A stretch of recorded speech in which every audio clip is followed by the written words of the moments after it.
Hi friends, എല്ലാവർക്കും പുതിയൊരു വീഡിയോയിലേക്ക് സ്വാഗതം. അപ്പോൾ ഇന്നത്തെ വീഡിയോയിൽ നമ്മൾ നോക്കുന്നത് സെക്രട്ടേറിയറ്റ് അസിസ്റ്റൻറ്റിന് വേണ്ടി പ്രിപ്പയർ ചെയ്യുമ്പോൾ ഏതൊക്കെ ബുക്സുകൾ റെഫർ ചെയ്യണം എന്നതിനെക്കുറിച്ചാണ്. അപ്പോൾ നമ്മൾ ഏതൊരു എക്സാമിന് പ്രിപ്പയർ ചെയ്യുന്ന സമയത്തും ആദ്യം ചെയ്യേണ്ടുന്ന ഒരു കാര്യം സിലബസ് ഡൗൺലോഡ് ചെയ്യുക എന്നുള്ളതാണ്. സിലബസ് ഡൗൺലോഡ് ചെയ്തതിന് ശേഷം ഓരോ സിലബസ് ആക്കി നോക്കിയിട്ട് ഏതൊക്കെ ബുക്സാണ് ഇതിന് നമുക്ക് റെഫർ ചെയ്യേണ്ടത് എന്നൊരു ലിസ്റ്റ് ഉണ്ടാക്കുക. അപ്പോൾ ഞാൻ കുറച്ച് ബുക്സ് ഇവിടെ പറയുന്നുണ്ട്. അത് ഞാൻ ഉപയോഗിക്കുന്ന റെഫർ ചെയ്യുന്ന ബുക്സാണ്. അപ്പോൾ നിങ്ങൾക്കും ഇത് യൂസ്ഫുൾ ആവുമെന്ന് വിശ്വസിക്കുന്നു. അപ്പോൾ കേരള ചരിത്രത്തിന് വേണ്ടി ഞാൻ നോക്കുന്നത് ശ്രീധര മേനോൻ്റെ ഒരു ബുക്കാണ്.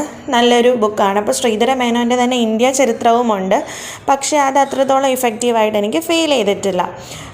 പിന്നെ വരുന്ന ഒരു ടെക്സ്റ്റ് ബുക്ക് എന്ന് പറയുന്നത് നമ്മുടെ ലളിതം പബ്ലിക്കേഷൻസിൻ്റേതാണ്. അത് മലയാളവും ഇംഗ്ലീഷുമുണ്ട്, രണ്ടും നല്ലതാണ്. അപ്പോൾ മലയാളവും ഇംഗ്ലീഷും ഒക്കെ പഠിക്കാൻ വേണ്ടിയിട്ട് നമുക്ക് ആ ടെക്സ്റ്റ് ബുക്ക് യൂസ് ചെയ്യാനായിട്ട് പറ്റും. അതിൽ തന്നെ പ്രീവിയസ് ക്വസ്റ്റ്യൻസ് ഒക്കെ ഡിസ്കസ് ചെയ്യുന്ന ഒരു ഭാഗം കൂടി വരുന്നുണ്ട്. പിന്നെ പറയുന്നത് നമ്മുടെ ടാലൻറ്റിൻ്റെയോ ലക്ഷ്യയുടെയോ ഡിഗ്രി ലെവൽസിൻ്റെ ഗൈഡാണ്. ആ ഗൈഡിൻ്റെ ഒരു പ്രത്യേകത എന്ന് പറയുമ്പോൾ അതിനകത്ത് എൻറ്റയർ സിലബസ് കവർ ചെയ്യാനായിട്ട് ശ്രമിക്കുന്നുണ്ട്. ഇപ്പോൾ നമ്മൾ ടാലൻറ്റിൻ്റെ ഗൈഡ് എടുക്കുകയാണെങ്കിൽ തന്നെ അത് 4 വോളിയൂംസ് ആയിട്ടാണ് വരുന്നത്. അതിൽ പ്രിലിംസും ഉണ്ട്, മെയിൻസും ഉണ്ട്. അപ്പോൾ നമുക്ക് സിലബസിനെ കുറിച്ചും ആ ഫാക്റ്റുകളെ കുറിച്ചുമൊക്കെ ഏകദേശം ഒരു ഐഡിയ കിട്ടാൻ വേണ്ടിയിട്ട് ഒരു ഗൈഡ് നമ്മൾ യൂസ് ചെയ്യുന്നത് എപ്പോഴും നല്ലതായിരിക്കും. പിന്നെ പറയുന്നത് നമ്മുടെ NCERT ആൻഡ് SCERT ടെക്സ്റ്റ് ബുക്കുകളാണ്.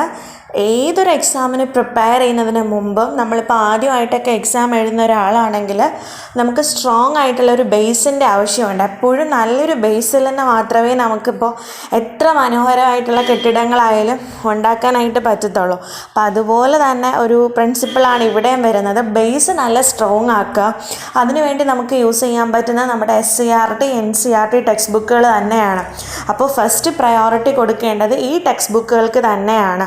അത് നന്നായിട്ട് വായിക്കുക.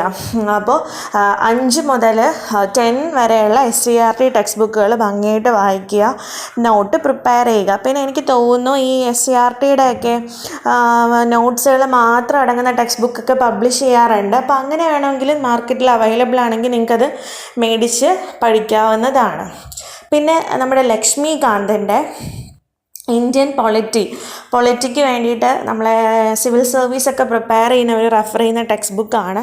അതും നല്ല ഒരു ടെക്സ്റ്റ് ബുക്കാണ്. നല്ലൊരു റെഫറൻസ് ആയിട്ട് നമുക്കത് യൂസ് ചെയ്യാനായിട്ട് പറ്റും. അപ്പോൾ പൊളിറ്റിക്ക് വേറെ ഓപ്ഷൻസ് ഒന്നുമില്ല. ലക്ഷ്മികാന്തിൻ്റെ ഇന്ത്യൻ പൊളിറ്റി തന്നെയാണ് ഏറ്റവും ബെറ്റർ ആയിട്ടുള്ളൊരു ഓപ്ഷൻ എന്ന് പറയുന്നത്. അപ്പോൾ ഇത്രയും ബുക്സാണ് റെഫറൻസിന് വേണ്ടിയിട്ട് നമുക്ക് യൂസ് ചെയ്യാൻ പറ്റുന്നത്. പിന്നെ ഇതിനെല്ലാത്തിനും പുറമെ നമുക്കൊരു മെൻറ്റർഷിപ്പ് എടുക്കാവുന്നതാണ്. നമുക്കിപ്പോൾ ഏതെങ്കിലും കോച്ചിങ് സെൻറ്റേഴ്സിലോ അങ്ങനെയൊക്കെ ജോയിൻ ചെയ്ത് മെൻറ്റർഷിപ്പ് എടുക്കാം. അപ്പോൾ അവിടെ നിന്നും ഒരുപക്ഷെ നമുക്ക് സ്റ്റഡി മെറ്റീരിയൽസ് പ്രൊവൈഡ് ചെയ്യാം.